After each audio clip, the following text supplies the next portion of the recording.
అయన్ ముఖర్జీ డైరెక్షన్లో వచ్చిన ash Raj films produce చేసిన ఈ వార్ 2 మూవీ ఏదైతే టీజర్ ఉందో మన ఎన్టీఆర్, మనందరి ఎన్టీఆర్, మన Telugu hero complete Hindi belt చూసే హిందీ బెల్ట్ యొక్క మెంటాలిటీస్ని గ్రాప్ చేసుకుని తీసే సినిమాలైన ఒక fantasy Indian spy Pakistan related థింగ్స్లో తీసుకొచ్చి స్పై యాక్షన్ డ్రామాలో మనోడు యాక్ట్ చేయడం అనేది చాలా హ్యాపీ అనిపించింది. అనౌన్స్ చేసిన నుంచి అయితే టీజర్ వచ్చిన తర్వాత టీజర్ కూడా రీజనబుల్లీ ఓకే ఉంది. సూపర్ డూపర్గా ఏం లేదు, అట్లాగని మరీ వర్స్ట్గా ఏం లేదు.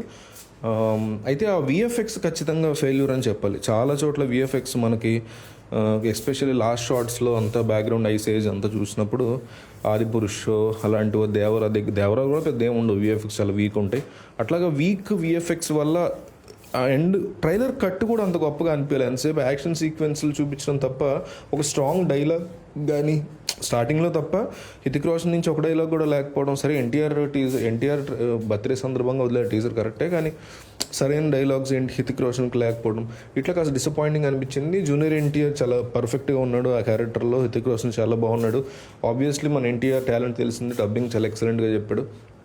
ఇదంతా బాగా కుదిరింది. అయితే స్టోరీ ఎంత స్ట్రాంగ్గా తీసుకున్నాడు, కేఆర్ అద్వానీ క్యారెక్టర్ ఎట్లా ఉంటుంది, అనిల్ కపూర్ ఎట్లా ఉంటుంది, ఇదంతా కూడా చూడాల్సి ఉంటుంది. అయితే పఠాన్ మాత్రం బాగానే రన్ చేసింది. షారుఖ్ ఖాన్ యొక్క గ్రేస్ మీద కావచ్చు, స్టామినా మీద కావచ్చు. పఠాన్ కూడా ఈ బొమ్మల సినిమా, నేనైతే ఈ సినిమాలని విఎఫ్ఎక్స్ సరిగ్గా లేని సినిమాలు బొమ్మల సినిమా అని పిలుస్తాను. ఈ ఆదిపురుషులు, దేవర, అలాగంటే ఆదిపురుష్ మరీ డిజాస్టర్ అయింది, దేవర సూపర్ హిట్ అయింది.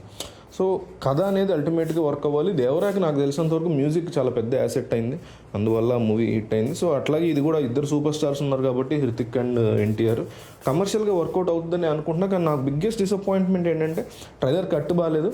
అండ్ అంతకుమించి డిసప్పాయింట్మెంట్ ఏంటంటే ఇద్దరు ఫైనెస్ట్ పెర్ఫార్మర్స్ వీళ్ళిద్దరు. మనోడు ఎనీ మూవీ తీసుకుంటే ఎన్టీఆర్ చాలా మంచి పెర్ఫార్మర్, అలాగే హితిక్ రోషన్ కూడా ఎనీ మూవీ తీసుకుంటే చాలా మంచి పెర్ఫార్మర్. టెంపర్ లాంటి సినిమా తీసుకుంటే ఎన్టీఆర్ టాలెంట్ తెలుస్తుంది, గుజారిష్ లాంటి సినిమా తీసుకుంటే, సూపర్ 30 లాంటి సినిమాలు తీసుకుంటే హితిక్ టాలెంట్ తెలుస్తుంది. కీన్లీ టాలెంటెడ్ హీరోలు ఇద్దరిని పట్టుకొచ్చి ఒక స్పై యూనివర్స్లో పెట్టి పెర్ఫార్మెన్స్ ఓరియంటెడ్ లేకుండా కంప్లీట్ యాక్షన్ మీద వెళ్ళిపోతారేమో అనే ఒక భయం మాత్రం ఉంది. కానీ ఈ సినిమాకి నాకున్న ఓన్లీ ధైర్యం ఎవరంటే అయన్ ముఖర్జీ నాకు చాలా ఇష్టమైన మూవీ ఏ జవాన్ హై దివానీ తీశాడు.